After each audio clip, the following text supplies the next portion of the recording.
ক্যান্সারে আক্রান্ত রোগী দেখে আলহামদুলিল্লাহর সাথে একটা দোয়া পড়লে জিন্দিগিতে আপনার এই ক্যান্সার নামক রোগ হবে না। আল্লাহর হাবিব হাদিসে এটা জানিয়েছেন, যে কোনো মহামারী জনিত রোগ বা মারাত্মক রোগ, যে রোগ সহজে ভালো হয় না, যেমন হার্টের রোগ রয়েছে, ক্যান্সারের রোগ রয়েছে, এরকম রোগ দেখে আলহামদুলিল্লাহর সাথে একটা দোয়া পড়তে হয়। আলহামদুলিল্লাহ এই জন্য পড়তে হয় না যে ব্যক্তির এই রোগ দেখে তার এই জন্য আপনি খুশি হয়েছেন, ব্যাপারটা এমন না।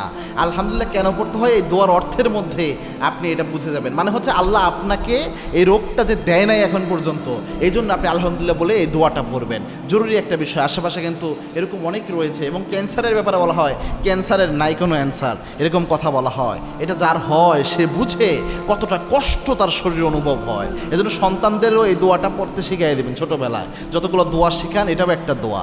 আল্লাহর হাবিব সাল্লাল্লাহু আলাইহি ওয়াসাল্লাম এটা জানিয়েছেন, আবু দাউদ শরীফের 5094 নম্বর হাদিস, কোনো মুমূর্ষু ব্যক্তি, এরকম ব্যক্তি মহামারীতে আক্রান্ত মারাত্মকভাবে, এরকম কোনো ব্যক্তিকে দেখে যদি আপনি দোয়াটা পড়তে পারেন, আলহামদুলিল্লাহিল্লাযী আফানি মিম্মা ইবতালাকা বিহি ওয়া ফাদ্দালানি আলা কাসিরিম মিম্মান খালাকা তাফদীলা, এই দোয়াটা যদি পড়তে পারেন, আল্লাহর হাবিব জানিয়েছেন ওই রোগ আল্লাহ আপনার জীবনও দিবে না, ওই রোগ আল্লাহ আপনার জীবনও দিবে না।